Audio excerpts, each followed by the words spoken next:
All right, we are officially live. I think we are. So we are actually here together in Fort Lauderdale, Chris and I, and we are at the Seller Summit, which is the e-commerce event. And we decided to jump on here and do our live as we do on Fridays, and not Fridays, Wednesdays.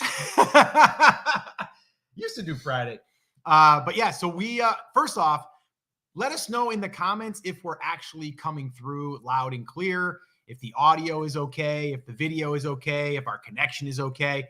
Let us know that, because we are in a different place and we have a mobile setup here today. So we've got a bunch of questions that we're going to be answering. I've got them queued up that were submitted from YouTube.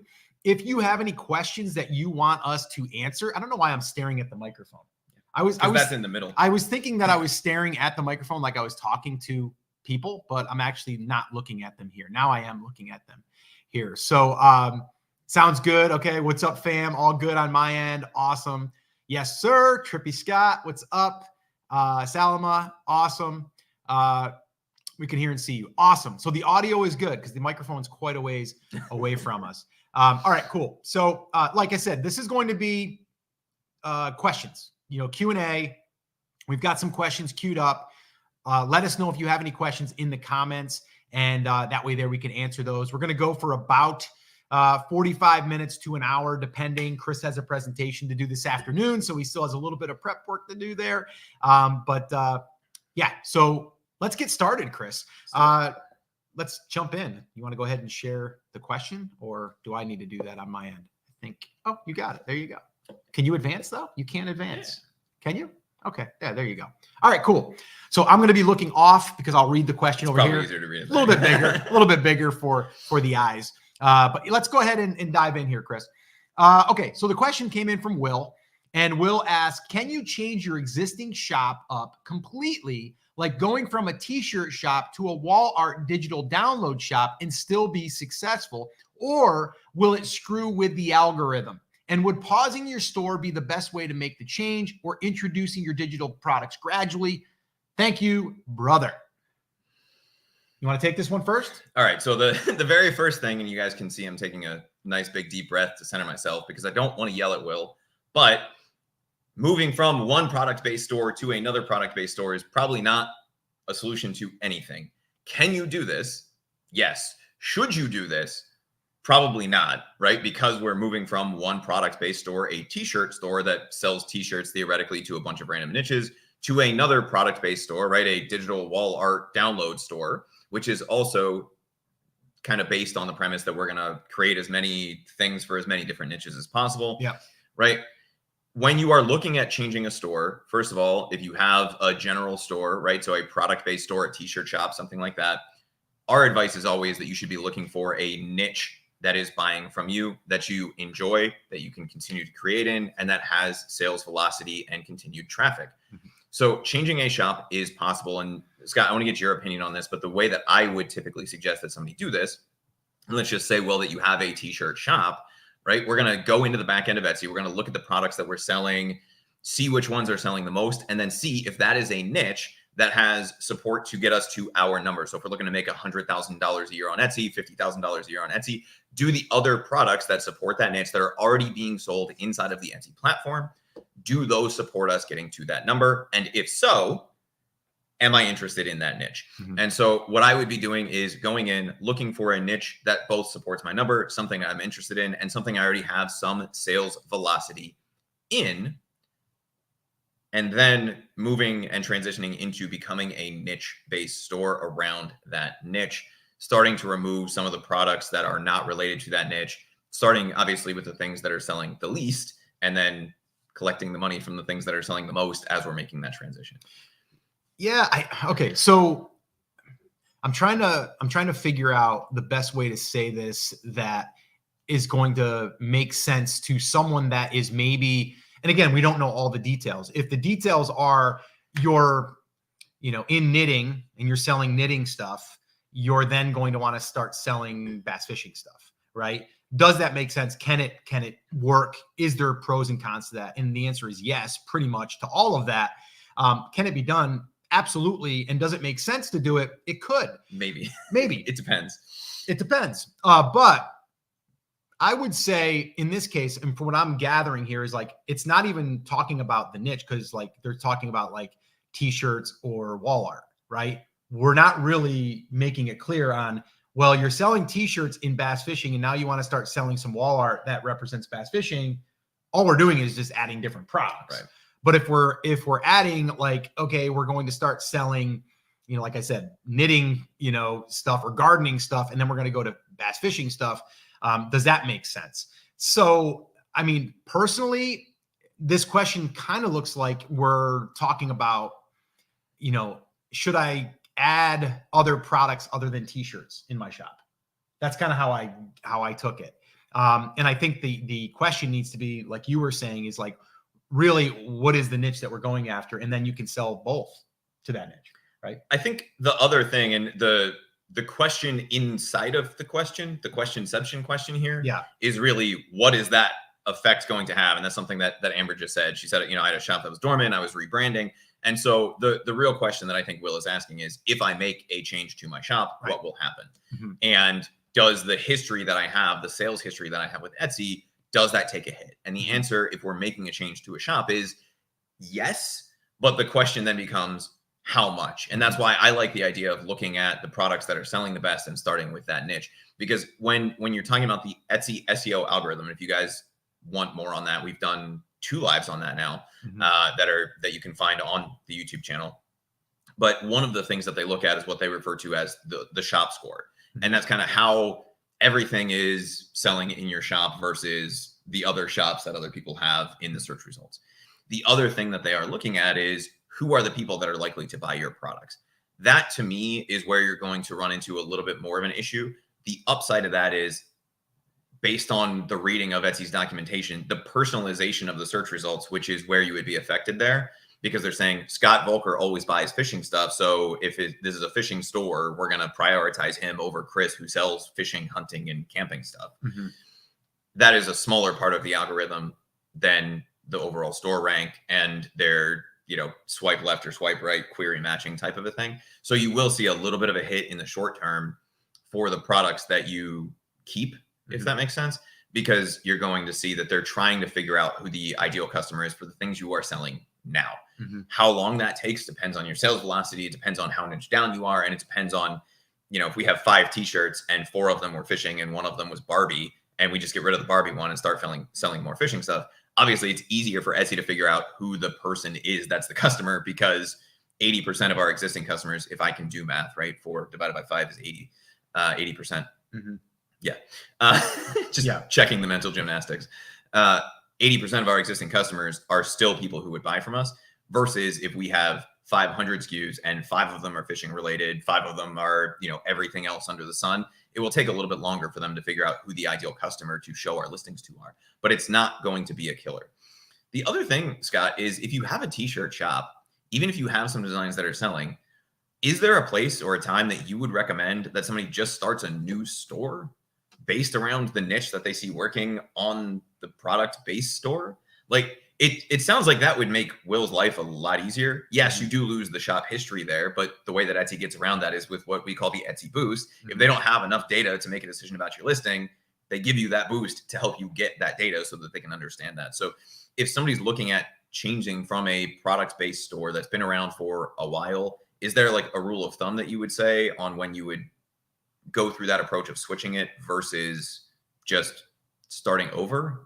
Like, do you have an opinion on that one way or another, I guess is the thing. I think the opinion I have is that, you know, where is your time best spent?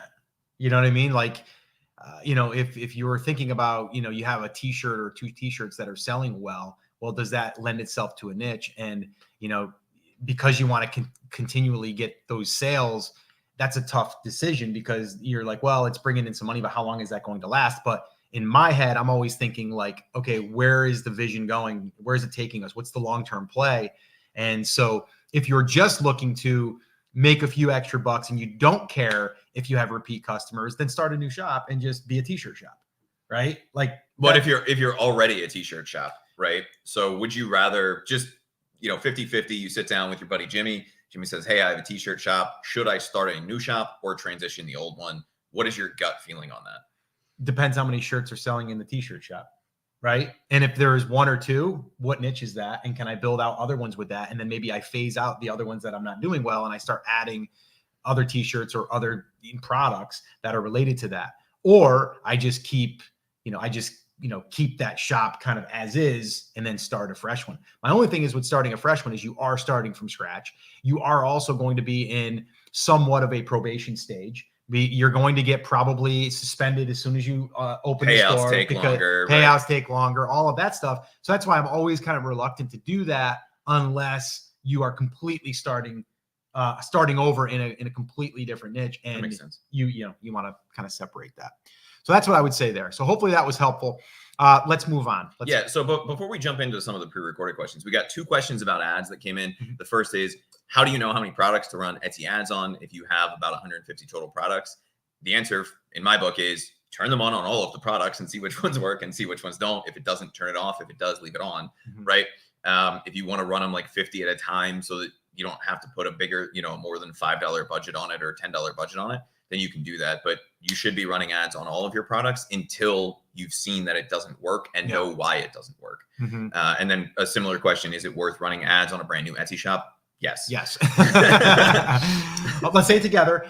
Yes. All right. Let's see. Let's go ahead to the next one here. All right. I'll go ahead and read that one. And there we go. Is that the one up there? Yeah. Okay. I'm a brand new shop, only open about 3 to 4 weeks. I'm at a third. Is that like 1/3% conversion? So 1.3, I guess. Not quite 2. 1 1/3. It's either 1 1/3 or 0.3. Yeah.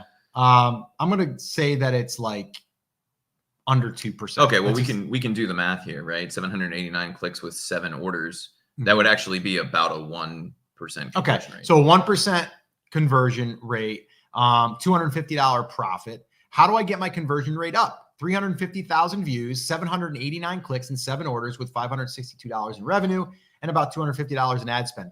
I do have like 750 listings, so I feel like they have spread out the ad spend across all my apparel items, and I don't know how to go about the ads in the best way. I've done Facebook ads for 2 years, and I'm new to Etsy. Any advice? So there's a lot of data that you have at this point, right? Because there's a lot of views there, right?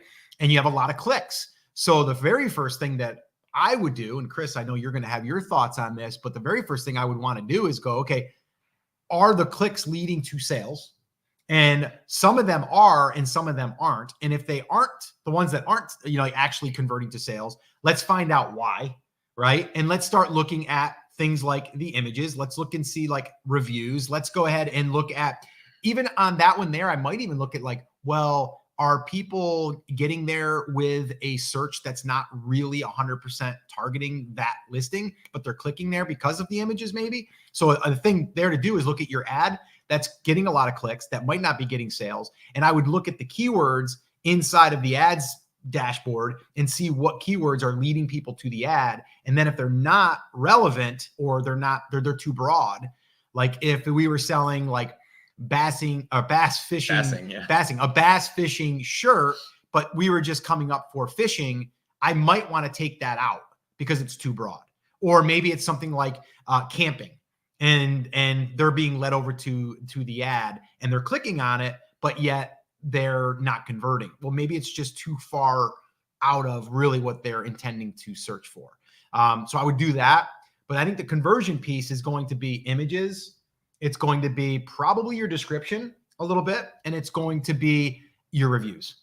Like those are the three key pieces. Yeah, and I think I'm doing some math here on my cell phone because I'm not going to mentally do 750 divided by 350,000 or whatever it was, right? Right. But I think where she got that like 1/3% number from was that's pretty close to what you're seeing in terms of a click-through rate, not a conversion rate. Okay. The conversion rate is about just under 1%, right? 7 sales on 789 views. Yeah. I can do that math in my head. I know it's slightly less than 1 because 1 would be 700. So what it seems to be that the problem is, yes, that conversion rate's a little bit on the lower side from where I would like to see it. I'd like to see it 3, 5, 7, 8%. But the real issue there seems to be the click-through rate. Mhm. And with that amount of data, it's not surprising that that conversion rate is lower. Mhm. So there's two things that you really have to think about in terms of conversion rate, whether it's on Etsy, e-commerce website, right, a Shopify site, a WooCommerce site, Amazon, wherever you're selling things online.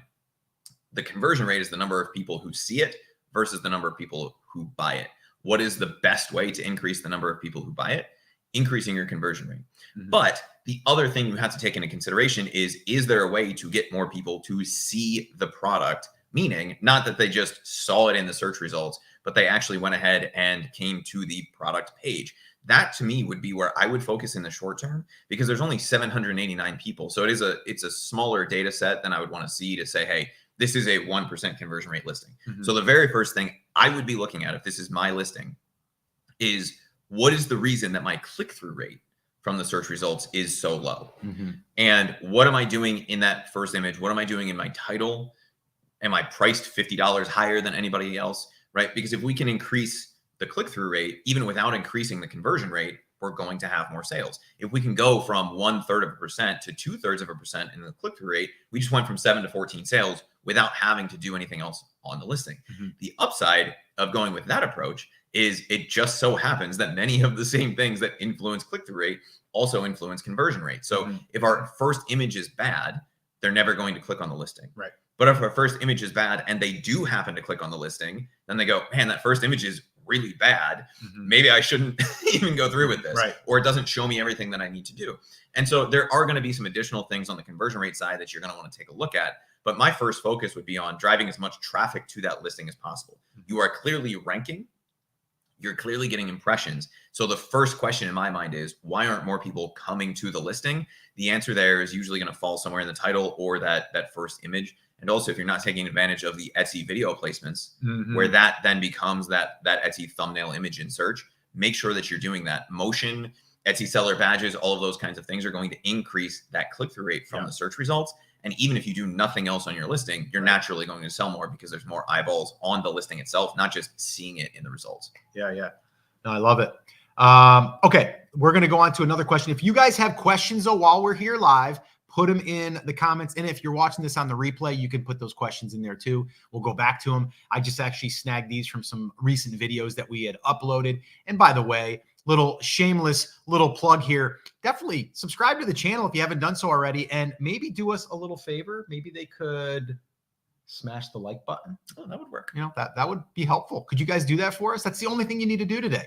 That's how you guys can pay us, or you don't even have to buy me a cup of coffee today. You already have one. I got one right here. Just go ahead and smash the like button. That would be awesome. All right, Chris, is this the next question? Yes. All right. From Carla.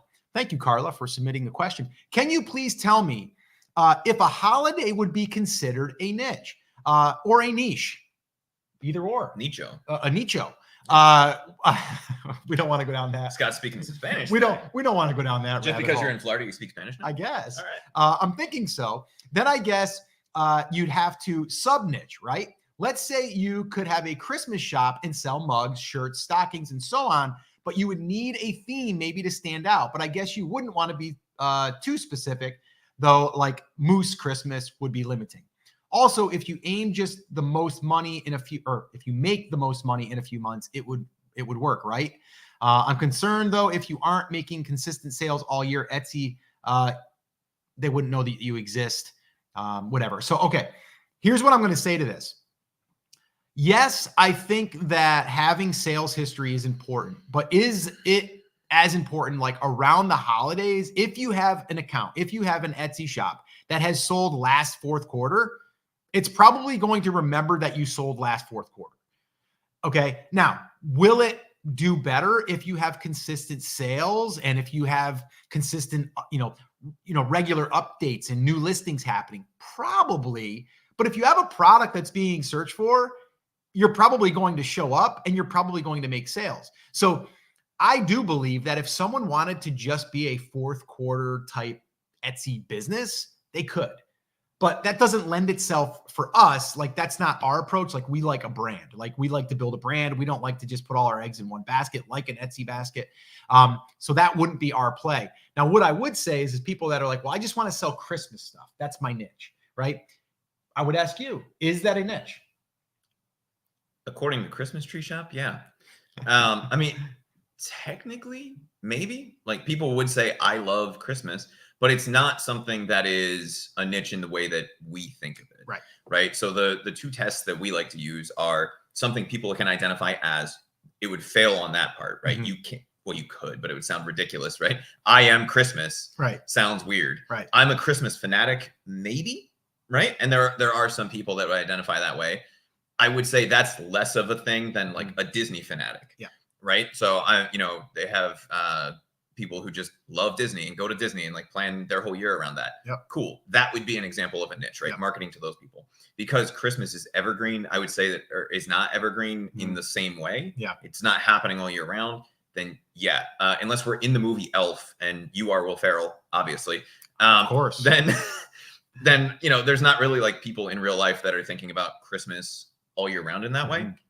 And so I would say that Christmas is probably not a niche the way that we define it. It would be more of a product-based store, even though it is themed, right? So to me, like a Christmas store would be the same thing as like a humor store, right, or something like that. Now, Scott, you mentioned something interesting. You were talking about Etsy will remember you and sales history can be important. And I think the thing that everybody always forgets is that, yes, one of the ranking factors is your store history, the history of the listing. But Etsy specifically knows that that would be a problem. And that's the only thing that they looked at, which is why they give the Etsy boost to new stores and new listings to help you collect that data.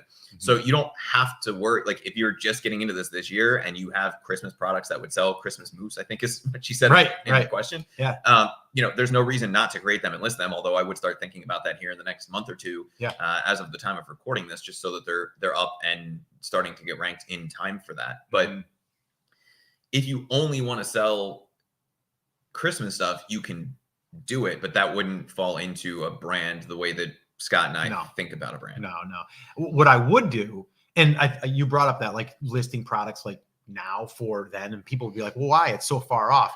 Well, because you do, and I'm not saying you have to like list like Christmas ornaments right now, but I would say definitely 90 days before the event, before the holiday, right? I would want to see that those products are indexed. Now, if you have products that, and it's crazy, Lisa, my wife, I mean, like, I think last week sold like 3 ornaments, like for Christmas. And you're like, really? But they're there. And the listings cost what? 20 cents for 3 months.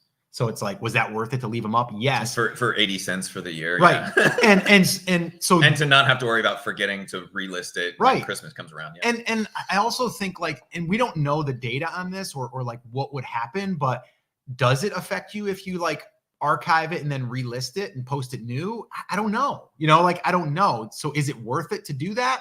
I don't know. Yeah, there you go. So Lisa says, I just sold a Christmas item today. Yeah, it's crazy. So keep them up there is what my suggestion would be. So back to the original question though, real quick, we'll wrap this one up, is yes, I do think that you could have a fourth quarter business and that's it, and just sell stuff. Is Christmas a niche? Yes, it could be, but it's not like how we refer to it as a niche. So what I would say is anybody that is in a niche, create Christmas stuff for the niche. For your niche, right? Right. So create bass fishing niche related stuff, stockings, ornaments, gifts, whatever, right? That could be given. That's how we think about it. So that's what I would say. I think the most applicable question here to everybody is, will Etsy forget about you if you're only selling at certain points in the year? And we've gotten a couple of questions since we've been on here live about, can I put my shop on vacation mode or whatever? And the answer is they still have all of that data, but you are losing out on what the most current data is while you are not selling. And so if you're putting your shop on vacation mode for, let's not call it 9 months, 7 months out of the year, and you're coming back the end of July to start selling your Christmas stuff, right? You can do that. But for the minuscule amount of money that it costs to keep it running throughout the year, even if you're relisting every quarter, unless you have tens of thousands of listings, it makes a lot more sense because you are going to sell, right? I know a lot of people who only buy their Christmas decorations in January, February, because they're waiting for clearance from last year. Right. So even if you are something like that, you are a 4th of July store and that's your thing and you sell only Uncle Sam stuff, leave it up all year round, because mid-September, somebody's going to be looking for it. Yeah. And you're going to be able to collect that sale. And that one sale is likely to pay for all of the listing referral fees for the rest of the year. Well, and it brought someone into your shop. Then the question begins to be asked is like, well, is that a repeat customer? Is that someone that could get let in and then buy something else? The t-shirt shop that's just selling random t-shirts, probably not. Right? Unless they're like, oh, they have funny t-shirts. Let me see if I can find one for so-and-so who's into this. Right. Right. That would be the only thing that would happen there. Let me ask you guys, though, before we get on to the next question, let me ask you guys, put a little comment in there and let us know, are you thinking as far as building a brand that's not just for Etsy? And I'm just curious, because Chris and I talk a lot about this, about audience building and a lot about email marketing and like all of that stuff. And I would just be curious, are you only thinking about like, I am building this thing for Etsy? Or are you thinking bigger? Are you thinking outside of Etsy of what can happen if once you get these products going, once you get people coming into your store, what else can you do to monetize the audience? And I'm just curious. I just want to know. While we're waiting for some feedback on that, I saw a question that came in on YouTube, and I'm not going to like make everybody watch us bounce around as we try to scroll up, but it was something to the effect of, would you rather somebody have 2 Etsy shops in 2 different niches, or an Etsy shop and their own website? What are your thoughts on that? Ooh, I like the latter. I like that. I would definitely have, I would have my Etsy shop, and then the minute that you can create something else that's going to benefit from that, that was what I would do. So yeah, I mean, website, email list, like even if it's not a website, start building an email list, right? That's a channel, that's a traffic source. Like I would do, like, here's the thing. If you're putting energy into 2 different, I mean, common sense says if we focus on just these 2 areas, right, but they're separate from each other, it's not going to give the same amount of attention to that thing that could be bigger, right? So the goal is like, what are you trying to achieve? Is it trying to achieve something that can get bigger, where you can then have more chances for, more sales? Well, not necessarily having 2 separate Etsy shops is the answer. To me, it's about how do I build the Etsy side, but then how do I build more attention to either go to the Etsy stuff or content or audience building or email list or all of those other components. We need like a graphic or something, but shameless plug. You just did a YouTube video that came out a few days ago. It should be, I think, the last video before this one. If you're watching it live, if it's in the recordings, you'll be able to find it. Maybe we'll link it up in the comments after this turns into a replay. Yeah. But specifically about somebody who's driving their Etsy sales with traffic from where we are right now, right? From YouTube. And to me, I wouldn't say that you have to have a separate website necessarily. I'd like to see you do that because that's the safest thing. But what I would suggest is, once you have that Etsy shop up and running, as long as you actually care about the niche, right? Like if you're just throwing it up to test it and try to get something up, then maybe you do that as like your testing store, and then you open your real one, right? But before you start a second Etsy shop in a totally separate niche, just to see if you can grab some extra real estate on Etsy, would be to find a traffic channel, be it an email list, be it a YouTube channel, be it having your own website where you can create content, right? And that is going to drive more sales. And then you can just use Etsy as the checkout.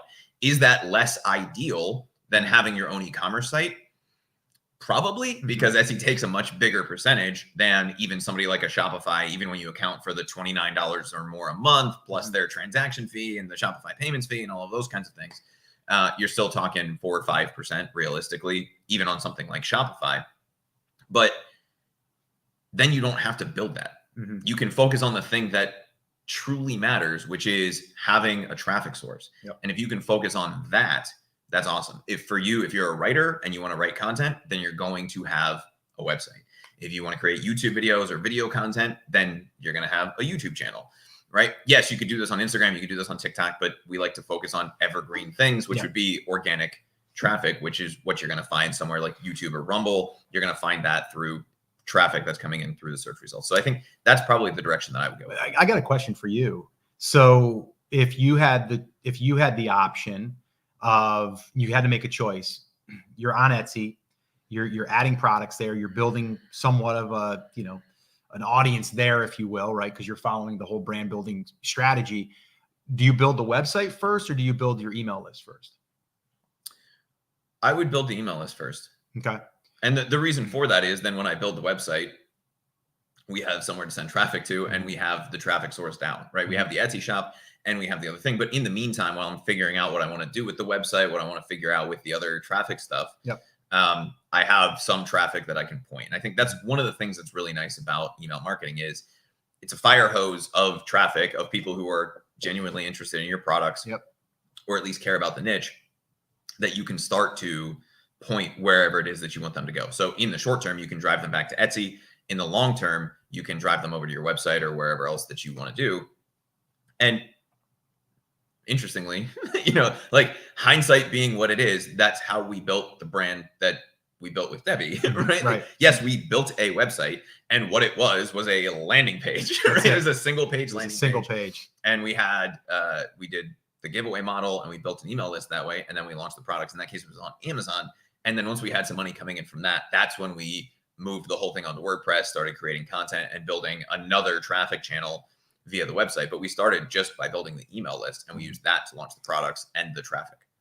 I just threw that up on the screen here, and they can go ahead and download that. That's our free email playbook. I forget how many pages. It's like 50, 60 pages. It's basically shows you, because I know the question is going to be like, well, how do I build an email list if I'm just on Etsy? Number one, if you're getting sales, you should be collecting them through Aweber, because that's who they connect through, which is funny. A little side note here. I was at a kind of like a little mini mastermind last night with some guys. Guys that are crushing it online. And I brought up that Etsy was allowing you to now collect email addresses. And they're like, really? I didn't know that. And I'm like, yeah.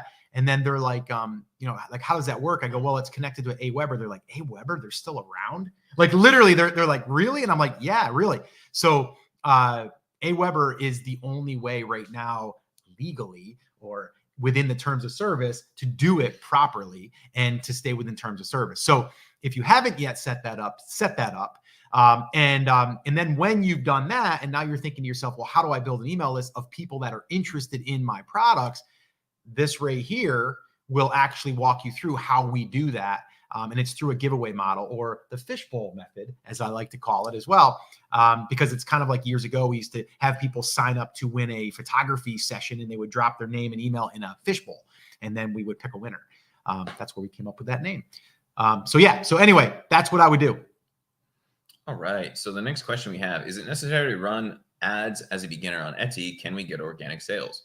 So no, you don't have to run ads. Should you run ads? Yes. do we need to go any further on that? Yes. Yes. Organic sales are definitely possible. The problem with organic sales is, even with something like the Etsy Boost, you're not going to rank in the first, second, even third position in a lot of cases up front, because Etsy doesn't have enough data to say, hey, Chris's listing is going to convert as well as Scott's listing that's been around for 2 years. Mm-hmm. And we know that if we send any random Etsy person to that listing, they have a 5% chance of converting. Mm-hmm. They just have to assume that I have, whatever their site-wide conversion rate is, 3%, right? That's the assumption they have to have up front. When we start running ads, we can get all of the data that the Etsy search algorithm, the organic algorithm, uses. We can get all of that data back much, much faster. Yeah. Before you move on, real quick. So by running ads, how much do they have to spend on ads? I know that's going to be a question. That's why I'm asking. Yeah. And I need a t-shirt, but it depends. We would typically suggest starting with about $5 a day. If you're spending that and you're not getting data across all of the listings that you're running ads are, then take it to 10 if you feel comfortable with that. In a lot of cases, what you'll find though is you're not always spending the entire budget that you're giving to Etsy, because they're looking at all of the different people. They only have a certain number of ad spots. So if you have less than 40 or 50 listings, you're probably not even going to spend that $5 in a day, depending on your niche. And if that's a good place to start. But if you are, then that means there's interest and demand in your product, and there's some clicks coming in. And if it's not converting, that's a great place to start to say, well, why isn't my thing converting? Maybe I need to optimize my listing with better images, better description, things like that. Yeah. So, okay, cool. What do we got? You guys got questions? Drop them in the comments. Oh, okay. This is a good one. Want to go ahead?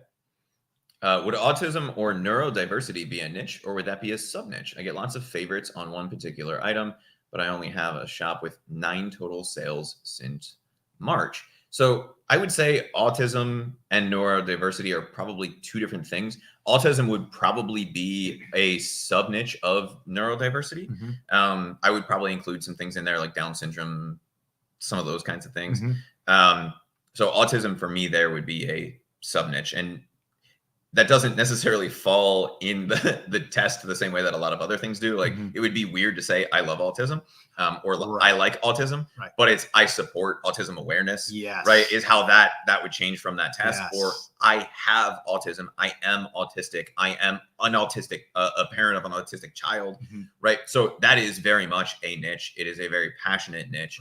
And I would say neurodiversity is probably the parent niche there, and then you would have like autism, Down syndrome. So with that being said, depending on what you've named your shop, that's why you would not want to name it autism something. You would want to be more about like just maybe something that represented, you know, I guess, I don't know, like not just the actual like how do you help or how do you support that, but it's almost like if you're gearing it towards just kids, right? So it's going to be something kid friendly that represents that, and not just going to be about autism. So you would go with more of the shop name of like neurodiverse kids, something like that. That's probably more than 20 characters, but I'm not. I'm not going to play that game, right? So give it like the name of the niche, or even just something like every kid is special, right? I like something that. like that. See, I like that better than it being so like you're labeling it. Right. So that begs the question, do you always have to have the keyword in the name of the shop? If you put it in I know we're going to get it if we don't have but I think if you put it in the tagline, right, in your sub so line, you know, supporting kids with autism, Down syndrome, and whatever else falls into that category. 100%. And the one thing I will add here is anytime that you're serving that type of niche, I think adding a donation piece is huge. So adding like, so for every sale, we donate 10% to the Autism Awareness Foundation. Exactly. Like exactly. So I love that. So Dragon House said autistic kids grow up to be adults too. Yeah. No. And you're right. But what I'm saying is that if we tailor it towards that, now we've sub-niched it down. You know what I mean? And oh, by the way, I just noticed that I show my hand here, and I've had people say like, do you have something on your hand? No, that's called a blister. That's from remodeling your bathroom still at my age. Sucks getting old, doesn't it? I got a few. Well, no, it wouldn't matter if I was old. It's just my hands are soft. I haven't worked in like construction in a long time. What about a store that just did holiday print on demand or products, like products geared towards whatever holiday it is, or do you still need a niche? So this is very similar to the Christmas moose question that we answered. Yep. I would not focus your store around one holiday. No. I mean, there are two stores that I can think of that are retail stores that are Christmas themed, right? Christmas Tree Shop and Christmas But they don't just sell Hill. Christmas tree stuff. Right. Or Christmas and so stuff. like that Christmas is in the name, but they sell wooden bridges and they sell other things. Right. And so I would not do that. What I would do is what we talked about earlier, which is adding Christmas stuff to whatever your niche is, because chances are people like fishing, they're going to love your bass in a Santa hat. Right. My ad budget was $9 a day. I spent $250 last month with a return of $631.10. So that's roughly a 2.5 to 1 return on ad spend.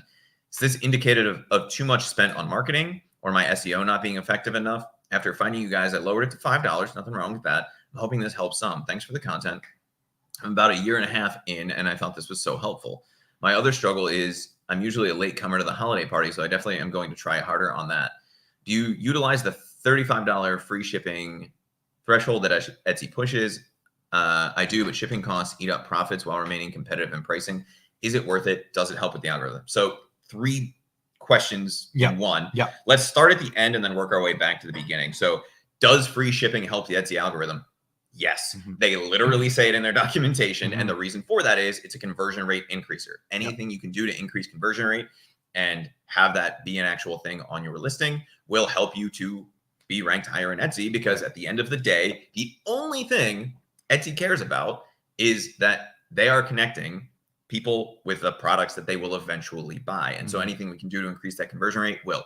Free shipping is one of the things Etsy specifically calls out in their documentation as a rank booster. How do you do that if shipping is eating into your costs?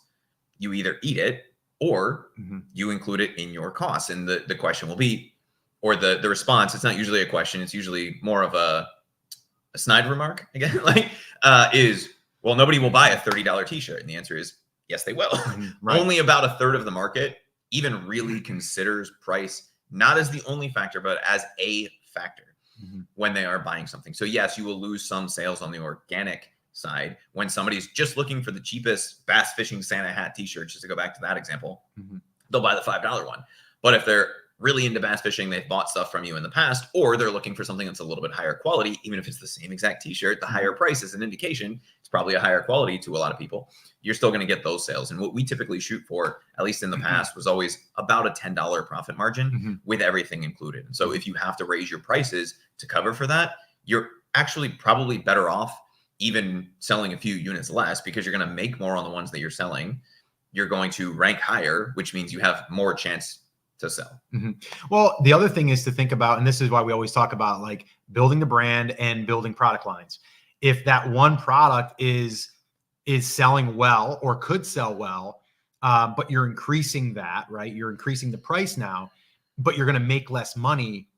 Is that okay? Because you have other things on the back end that you're going to make up the difference. So I think that's a big one. You talked about what the algorithm will help you with, because they've clearly stated that they want to see the free shipping and they're going to promote more products like that.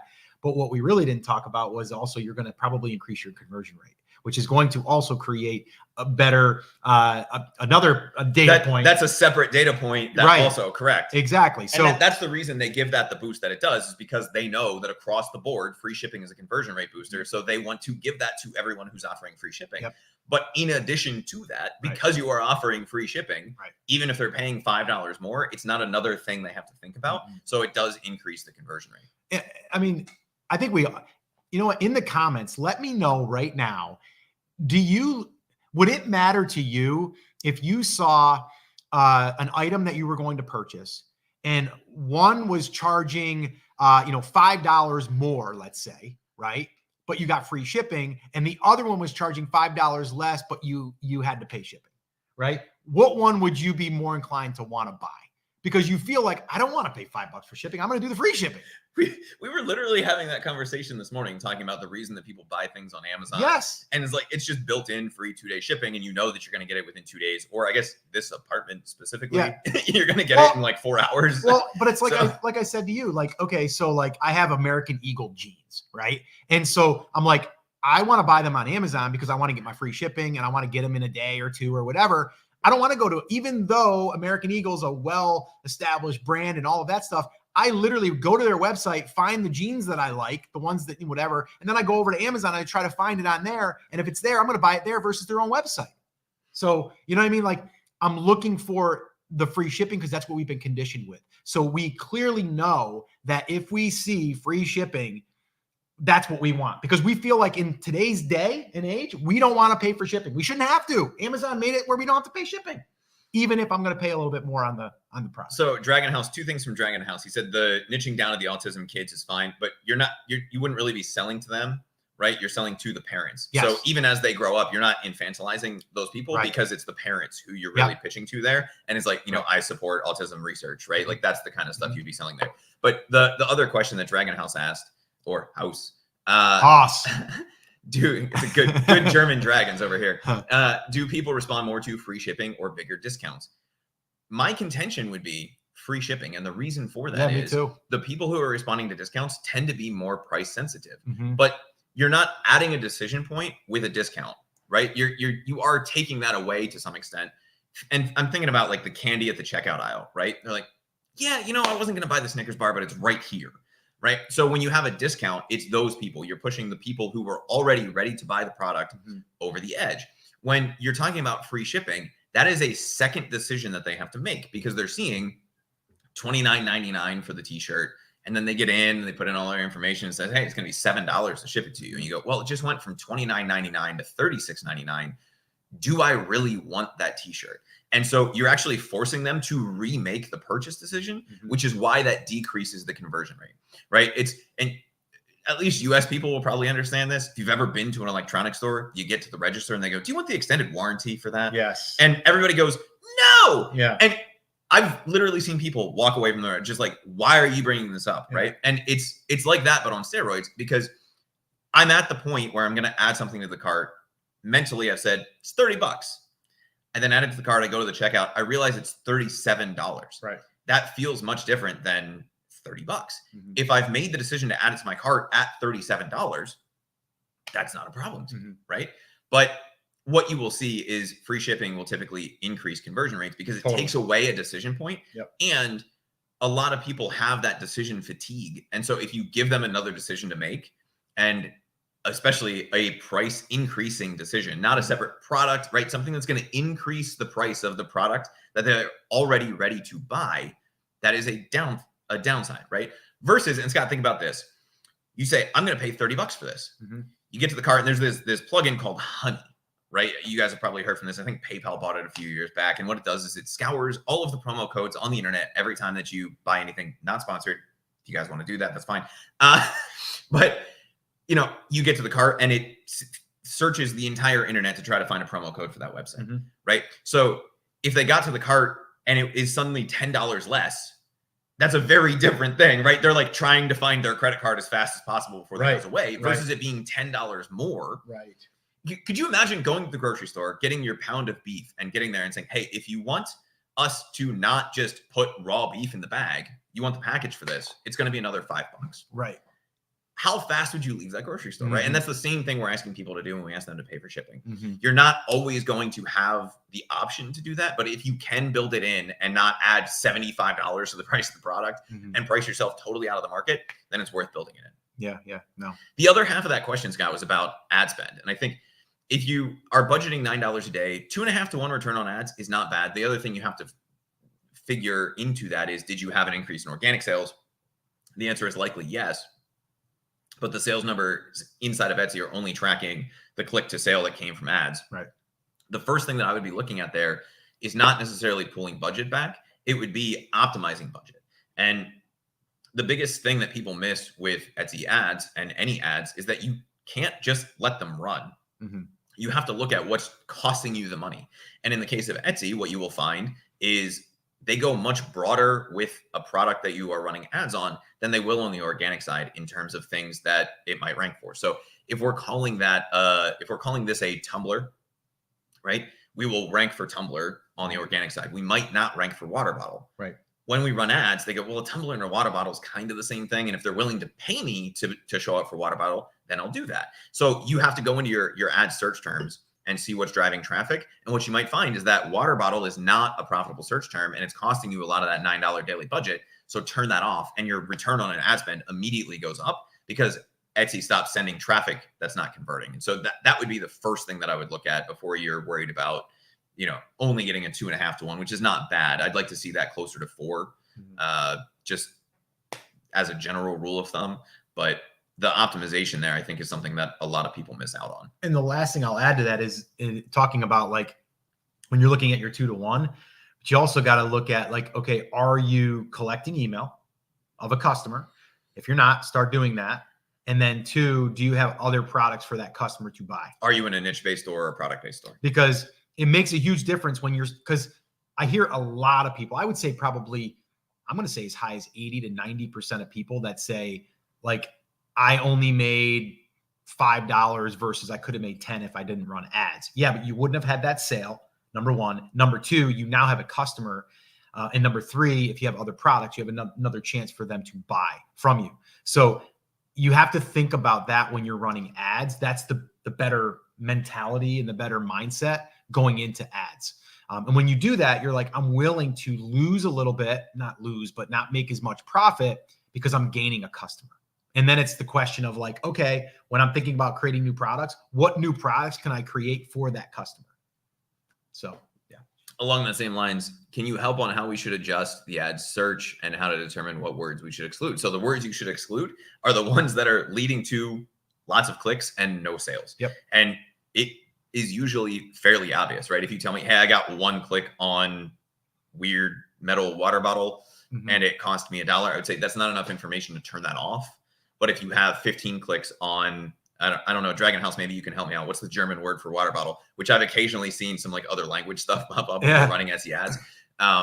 Then you would turn that off. Yeah. Right. Because you're saying, hey, I spent $30 or $15 on this specific search term. It led to 0 sales. I'm going to go ahead and turn that off because that $15 is much better spent elsewhere. I don't have a rule of thumb for how long you should let them run, but if you're getting 10, 15, 20 clicks on a search term and it's not converting at that point, that's usually when I would turn that off, even if it's only costing you 20, 30 cents a piece, because chances are it's not relevant.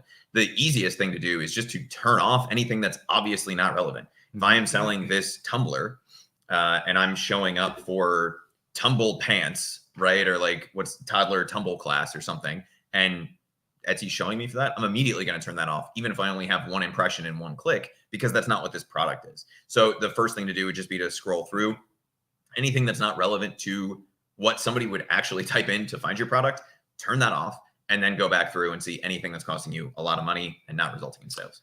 Address Amber's question. Can you pull it up so people can see it too? Yeah. Over $80 on ads and only $20 in revenue since May 6th. Okay. Am I just blowing money? Well, I'm going to say it depends, because here's what I would be looking at.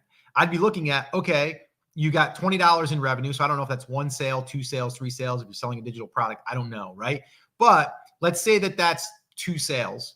Okay. So you have 2 customers, and yes, it cost you $40, right? For each one, let's call it. But the other thing that you need to consider is what kind of data are you able to extract from that money? Meaning, what views are coming in from what keywords, right? And then if you haven't started to kind of train, like the ad spend by what it is showing your product for, then you need to start doing that. So if you haven't done that, did you waste some money? Probably. But that's part of running ads. You've run millions of dollars worth of ads in all different platforms. Any ad agency will tell you, you have to be willing to spend money to get the data. And basically, it's not even that you're losing money. You're spending money to get data. You're gaining the data. Yeah, that's what you're paying for up front. You're paying the data, and then it's up to you to decide what to do with the data. So did you spend $80 and you didn't get anything from it? No, you got some data, right? And it depends on what you're going to do with the data. If you say, did I blow that money? Like if you're just going to walk away now and go, ads don't work, then yeah, you probably blew $80, right? Or 60. Because you got 20. Yeah, you got the 20 back. You got the 20 back. So, cost of goods, let's just call it 64, right? Yeah. Be done with it. Yeah. But here's the deal. You gain data, you understand what people are associating with your product now. So even if the ad spend, you go through and do what we just talked about, and in your case, you're probably taking a hatchet to it versus a scalpel, right? You're like, this whole category is going away. This whole category is going away. Yeah. But you now know what people think your product is. And your job is to say, all right, if my conversion rate is lower than it is from organic, or even if it's the same, why is there a disconnect between what they are clicking on and what my product actually is, and why aren't they buying? So you're actually in a good position, Amber, because you now have a quality problem to solve, which is people are coming to your listings and not buying. That's the issue that we have to solve now. It's not that your listing sucks or that your product sucks or that ads suck. It's that there's a disconnect, right? And in the marketing world, they call that the market message match, right? Matching the ad to the right person, to the right product. Yep. And on Etsy, if they're clicking on your ad, which they clearly are, right? $80 worth of clicks, then we have to figure out if they're clicking and not buying, just like we would do on the organic side. Why aren't they buying? And that becomes our job before we worry about turning ads off, any of those kinds of things. And one thing I would do if you are not yet doing it, Amber, is make sure that you're running some type of discount while the ads are on. And the reason why is that's a conversion mechanism. If it's a digital product, you don't have to worry about shipping. But if you don't have free shipping, I would turn that on. Those are 2 things that I would do if you're not doing and you're running ads and you're wondering why you're not getting conversions. Those are some quick fixes to test, right? Trippy wants to know, what do y'all think about the tech niche? So technology itself wouldn't be a niche, but types of technology would be, right? Cell phone lovers, camera lovers, TV lovers, home theater enthusiasts, gamers. Yeah, gamers. So you have to find what the technology is. People who are really into home theater couldn't care less about video games in a lot of cases. People who are really into video games don't necessarily care about having the best projector in the world or the nicest home theater speakers in the world to be able to worry about that. So I wouldn't worry too much about that. Okay. Okay, go ahead. Read that one. Hey, Scott, I was just wondering if there's any limit on the number of listings we can post on Etsy per day as a new seller. I have 150 t-shirt designs ready to go for my general print-on-demand apparel store on Etsy, but I'm not sure if I post all 150 in a day or if I should take it slow and post 50 designs per day for the next 3 days. What are your thoughts on this? I mean, personally, I don't know of any penalty that you're going to get from that. But I would probably myself do 50 a day. Seems like a really long day. Yeah. If there are 50 different products and 50 different designs, and the other thing is if you're gonna upload 150 designs, shirts or whatever, and you're gonna do it in one day, the only reason why I would say to do it, I would do even less, like maybe 25 a day. And the reason why is because I think that if you're doing more activity on your account, Etsy likes that too. So that could help you with showing those products and giving you a little bit more reach. So I would say probably try to spread them out a little bit for that reason only. Yeah. The other concern I have with that is the middle sentence here: general print on demand, apparel store, right? Yeah. You guys have heard us go on that rant already today, but please don't launch a general store. I mean, if you are super passionate for t-shirts, then go for it, but it's not going to lead to the same type of long-term success. And 150 designs is a heck of a lot of work. Yeah.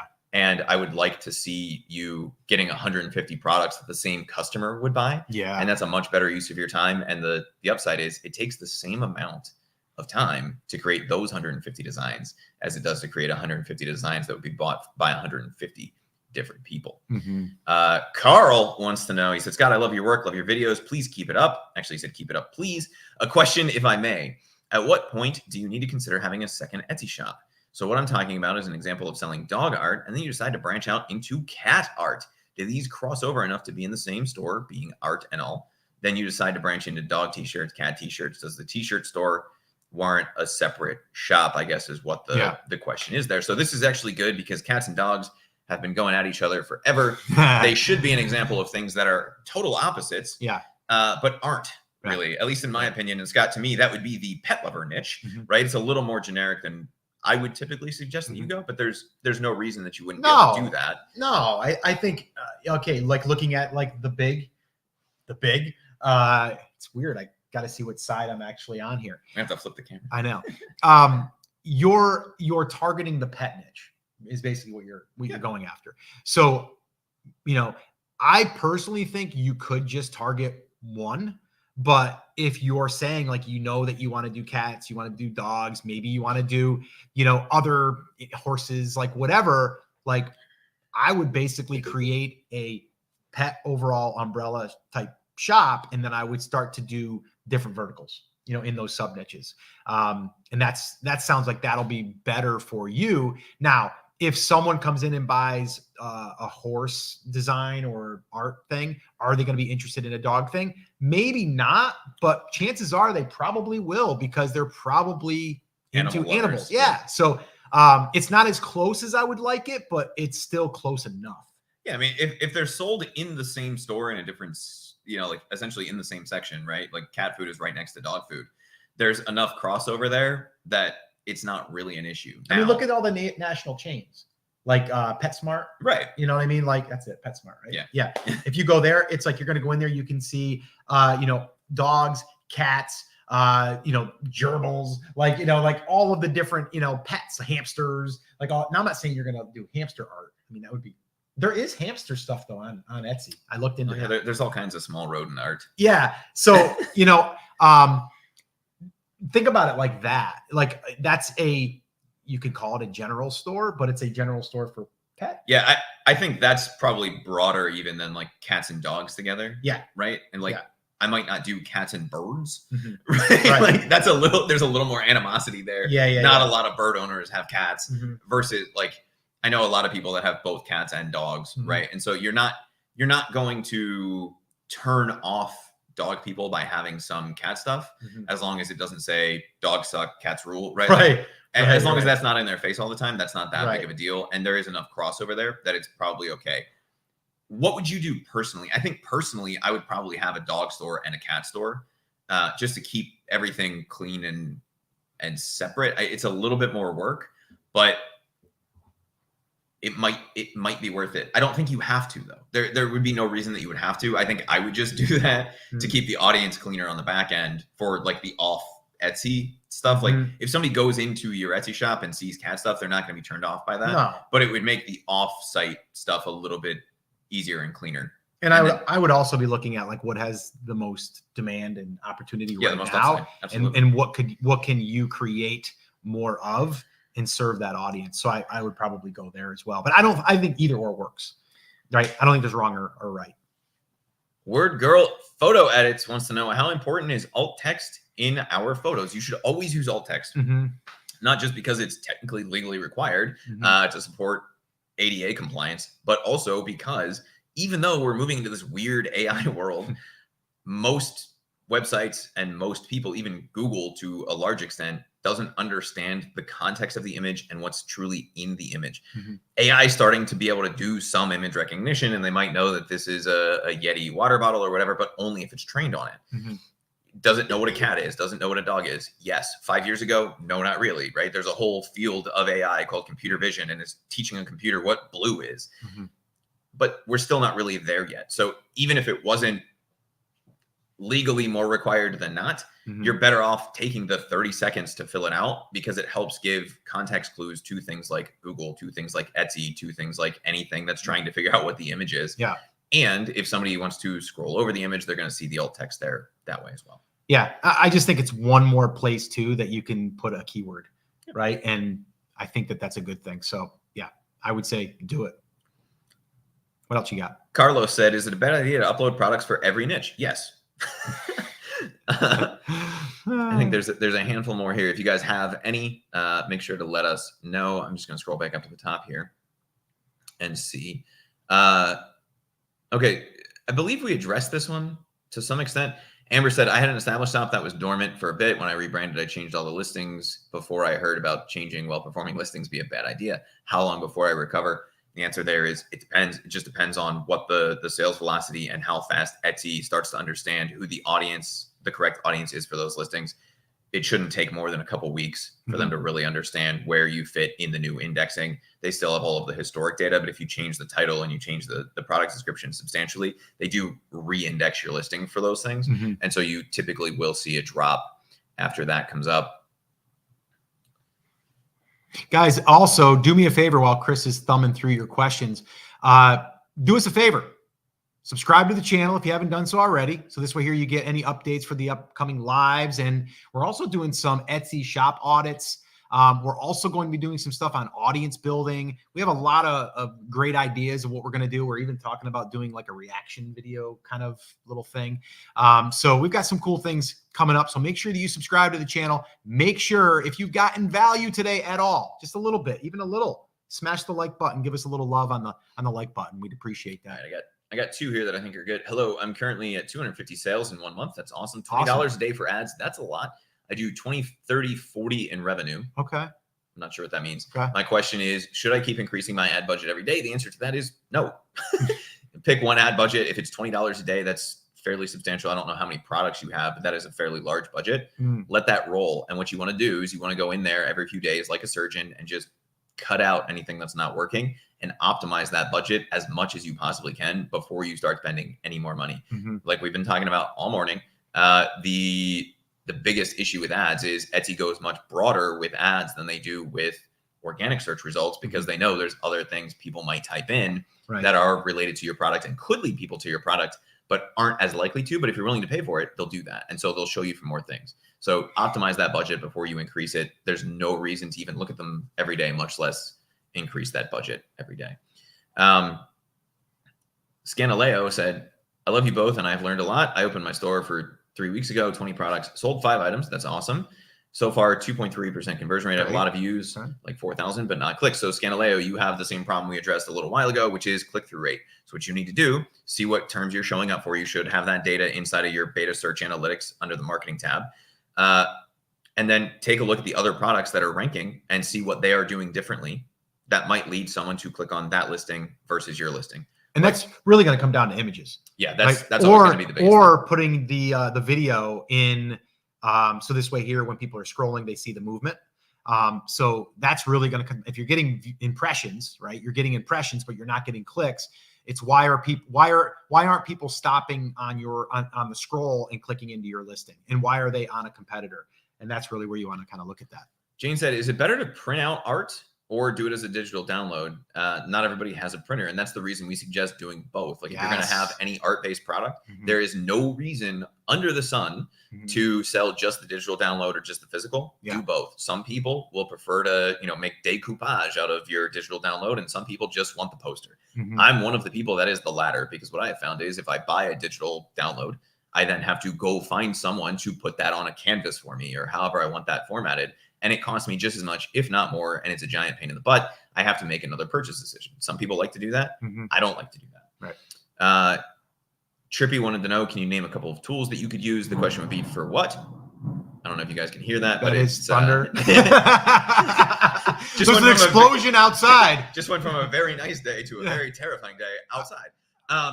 The answer would be for 99.9% of the stuff that you can do on Etsy, Everbee on their growth plan would be what you would need, right? Whether that is keyword research, understanding tags, understanding sales volume, understanding conversion rates of your listing versus other people's listings. That would be kind of our go-to tool for just about everything under the Etsy platform. And they have something built into that tool that will at least point you in the right direction, if not outright tell you what the issue or the result is. Yeah, there's a video coming out Friday, this Friday, which is going to be on keywords that I just did that. And I just talked to Cody, who is the founder of Everbee, and they have spent a lot of time really nailing down the, their own data set for keywords. And it's getting better and better all the time. So definitely check that video out on Friday. If you're watching this after Friday, go ahead and watch the video. It'll be up inside of the channel. If you're not subscribed, make sure you subscribe, and you'll get notified when that goes live. But that's a video where I went deep into keyword research, and it's a good one. So that's Everbee. That's the tool. I mean, that's primarily the only tool that I really use right now. I've tried some of the other ones. And honestly, I'm just going all in on the one and keeping it really, really simple.